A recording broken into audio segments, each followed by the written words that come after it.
Hi, this is Dennis Morton and Katie Brown with your weekly market update from Morton Brown Family Wealth for the week of February 8th, 2021. Katie, how are you doing? I'm doing great. How are you? Good, good. So today we're going to talk about home bias and how we tend to own the things that are closest to us when it comes to stock investing. We're also going to talk about inflation and stimulus and full employment. And finally, we're going to close with what science says about the way we parent and how to raise children, especially now in a pandemic, to be successful adults. So, Katie, let's start with a piece from Jeff Kleintop at Schwab about global diversification and home bias. Can you explain to us what that is? Yeah. So home bias is where you are drawn to the companies within your own country. So in the United States, I'm more likely to hold more US stock exposure as opposed to international stock exposure. And we've talked about this a little bit before, but the thing that's interesting is each country kind of has their own home bias. So if we lived in Canada, we'd be more likely oftentimes to invest in Canadian companies or Germany or anywhere in the world. And we see it across the board from emerging markets to developed countries. You found there was a great chart. If you could pull up the chart, we'll take a look at this. It shows where the U.S. is on the spectrum. So this is a listing. It's small to see, but the U.S. is sitting right in the middle of all of these nations with about 75% of investors staying inside U.S. stocks. The interesting thing to me, we look at going to the left, some of the countries that you see listed off to the left, Bangladesh, Philippines, Pakistan, Saudi Arabia, a lot of emerging markets countries, we're actually a little bit less diversified than the average investor in Kazakhstan. That's crazy. It struck me as really interesting. But then you go to the far right, and the most diversified, it's a lot of developed nations. It's Denmark, Finland, the UK, Netherlands, Italy. I just think it's something to be aware of, that we think of ourselves as a mature, sophisticated market, but our investing has a little bit of a blind spot here, a behavioral blind spot. One of the other points that Kleintop brings up in the piece is about how certain countries can start to look like industries. He gave the example of Germany. If you look at the German stock index and compare it to the world automobile index, they're tracking right along the same, because that's so much of Germany is driven by auto manufacturing, and they tend to look like that. So if you're concentrated in a place, maybe the US might track the tech industry because we're more tech sensitive. It's a bigger component of that. That's something that we haven't focused on that much before. And quite honestly, I have not fully connected those dots. I thought that was fascinating to start to drill into. And Canada and energy is another one. And financials, we have talked about that in the context of, the US has had great outperformance because of the technology sector, because we are more heavily weighted to tech, and it's become an increasingly large piece of the pie in the S&P 500. And we've talked about how that has helped on some of the outperformance, but then we look at Europe being much heavier in the banking and finance industry. And I thought those correlations were really fascinating. And once again, it's diversification, going out there and making sure that we are picking up some different international exposure, but also recognize how those sector pieces fit into the large mix as well. Yeah, being invested globally is a patient game, because not everything's going to succeed at the same time. So there can be long 10-year, 12-year cycles. We're starting to see a little bit of that pivot. So it pays to be diversified, especially now.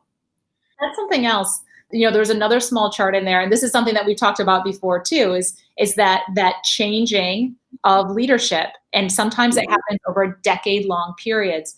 So I'm just going to share actually another quick chart that shows that reversal. So looking at the US markets in the 1980s versus the international markets in the 1980s. The international markets outperformed US by over 6%.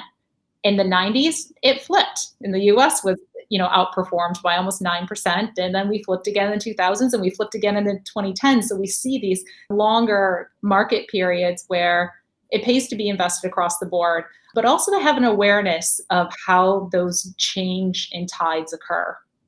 Right. I think we talk about that other inversion. 3 months ending at the end of January, international far outpacing U.S. stocks. So has that change started to happen again? Will be interesting to see. Yep. So another piece that we looked at this week, there's been a lot of talk about inflation. We've mentioned it here a little bit. We want to put that in the context of government stimulus and the bond market. So the stock market has been on a pretty good tear here the last 3 months or so, last year really. But let's take a look at the bond market. When interest rates rise, bonds go down in price. Now we all know the Fed is keeping short-term interest rates very low and plans to keep them very low for the foreseeable future. But if you go out 10 years or 30 years, you've seen a pretty sharp rise in interest rates this year. And some of that is due to people's expectation that inflation is going to be higher in the future. That comes from two things. It's going to come from more stimulus and higher expected growth in the economy. So in other words, people are selling their bonds because they expect inflation to be higher later on. Katie, what's feeding into that? Where is the administration going to be focusing versus where the focus might have been before? Yeah. So for a long time, we have been focused on the administration and the Federal Reserve really has been very focused on inflation and getting it up to kind of that 2% sort of kind of healthy level of inflation. Because we do want a little bit in there. We want some asset growth. But going back to just before the pandemic really hit the US, so going back to last February, kind of beginning of March, unemployment numbers were down at about 3.5%, which is within that sweet spot. That is one of the targeted levels right around that. And we started to see, along with unemployment coming down, then you start to see wage growth and the impact, positive impact to GDP and bringing down poverty levels and everything else. And so this administration now is looking at that and saying, okay, maybe unemployment is one of the key indicators, and that should be the core focus of getting that in line, and then all the other pieces kind of start to fit together a little bit more nicely. Yeah, so I think there's a willingness to let inflation ride a little bit should it come, because the real focus is going to be driving the employment levels back to where they were sustainable or could sustain a growing economy. Mm-hmm. All right, the last thing we touched on was parenting tips. So there's a lot of science that's gone into what elements of parenting and a household living can help create productive adults. So what are some things that you pulled out of that article from Business Insider, Katie? There were a handful highlighted, and some of them that I think are often discussed, like sitting down and having family dinners. That's something we really try to make sure that we're doing as much as possible. And I think this pandemic has been kind of interesting because as a lot of the kids' activities started to take a pause, then we were really able to focus back on the family dinners. That's been our biggest challenge, is navigating those practices, those midweek practices, but really sitting down with the family for dinner, because it allows everybody to connect and have a common ground. Other things too, that limiting screen time, which is unique at this time because there's so much virtual schooling going on and everything else. And in some cases, that's the only way to really communicate with family and friends for a period of time. But being really cognizant of saying, all right, there has to be periods that no screens. A handful of other ones, which some of them I think we do fairly well. Some of them we could definitely do better at. What were a couple of the success tips that you saw? I like the chores idea. It got me thinking of just the way the chore routine works around our house.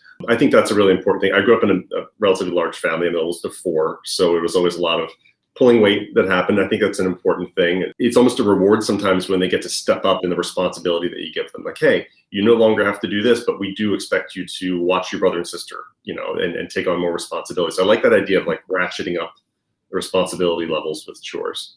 Yeah, and modeling that too. Modeling that, yeah. Kind of making it a family affair and modeling things that you're working at in general.